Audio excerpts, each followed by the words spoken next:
রাসূলুল্লাহ সাল্লাল্লাহু আলাইহি ওয়াসাল্লাম বলেছেন, মান আহাব্বা ইউজাহজাহ আনিন নারি ওয়া ইয়াদখুলাল জান্নাহ ফালইয়াতিহি মানিয়াতু ওয়া হুয়া ইউমিনু বিল্লাহি ওয়াল ইয়াউমিল আখির।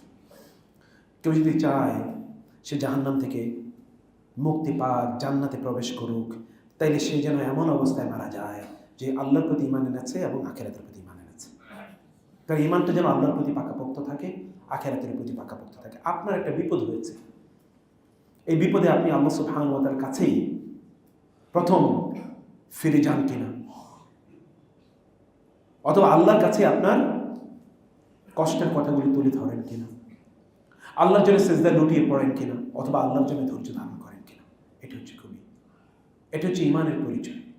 সত্যিকার অর্থে ঈমান আছে কিনা, আপনি কার কাছে চাচ্ছেন, কার কাছে আপনি প্রত্যাশা করছেন, সেদিকে আল্লাহ সুবহানাহু ওয়া তাআলা নাকি অন্য কেউ? কাকে প্রেফারেন্স দিচ্ছেন, প্রায়োরিটি দিচ্ছেন আপনি কাকে? সেটি মহান আল্লাহ সুবহানাহু প্রতি আপনার সত্যিকার অর্থে আস্থা এবং বিশ্বাস কতটুকু?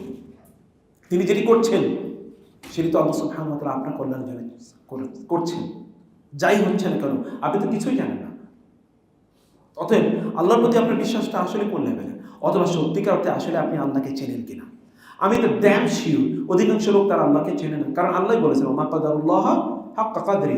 লোকেরা সত্যি করতে আল্লাহকে চেনে না। মা লাকুম লা তারজুনা লিল্লাহি ওয়াকারা, তোমাদের কি হলো, আল্লাহকে তোমরা সম্মান দাও না কেন, মর্যাদা দাও না কেন? আল্লাহর যে প্রাপ্য মর্যাদা তোমরা কেন আল্লাহকে দিচ্ছ না? আল্লাহ সুবহানাহু ওয়া তাআলা অধিকাংশ লোক চেনে না, এবং অধিকাংশ লোক আল্লাহ সুবহানাহু ওয়া তাআলাকে যথাযথ মর্যাদা প্রদান করে না। আল্লাহর কসম, কেউ যদি আল্লাহকে বাদ দিয়ে অন্য কার কাছে চায়, তাহলে আল্লাহ সুবহানাহু ওয়া তাআলাকে লাঞ্ছনা বা অপমান করা হয়। সে রব তাকে কিভাবে দেবে? সে রবকে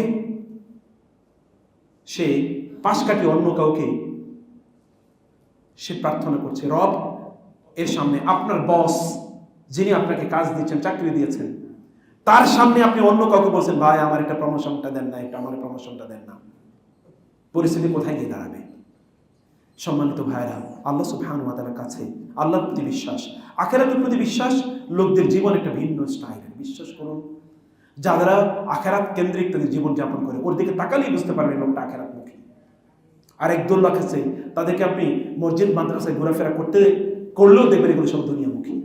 এর কথাবার্তা, আচার আচরণ সবকিছু দুনিয়ার উদ্দেশ্যে, আখিরাতের উদ্দেশ্যে কিছুই না। আবার একদল লোক আছে, তাদের সবকিছুই আখিরাত এর উদ্দেশ্যে। ওমর রাদিয়াল্লাহু তাআলা অর্ধ পৃথিবীর শাসক, কিন্তু তারপরেও কি তার গোটা জীবন আখিরাতমুখী, কোনো সামান্যতম নাই দুনিয়া, অথচ গোটা দুনিয়া তিনি নিয়ন্ত্রণ করছেন। এই জন্য তিনি বলেছেন, দুনিয়া আমাদের হাতে, আমাদের হার্টে না। আমরা দুনিয়াতে, আমাদের হার্টে দুনিয়াতে রাখা, এটাকে আমরা অপমান এবং লাঞ্ছনা মনে করি আমাদের। এই জন্য তারা বলতেন যে আমরা আমাদের জুতা যেমনি ভাবে মসজিদের বাইরে রেখে আসি, তেমনি ভাবে আমাদের দুনিয়াও মসজিদের বাইরে রেখে আসি। মসজিদের ভিতরে জুতো মানি না, দুনিয়াও মানি না। এটা এমন জায়গা যেখানে দুনিয়া আনতে নাই। দুনিয়া তুচ্ছ, Kilab for the dogs, this for the dogs. আমি দিচ্ছি না, আমার যতটুকু দরকার, যতটুকু আমার বেঁচে থাকার জন্য। হ্যাঁ, যদি আমি অনেক বেশি পাই, আহলান সাহলান, মোস্ট ওয়েলকাম।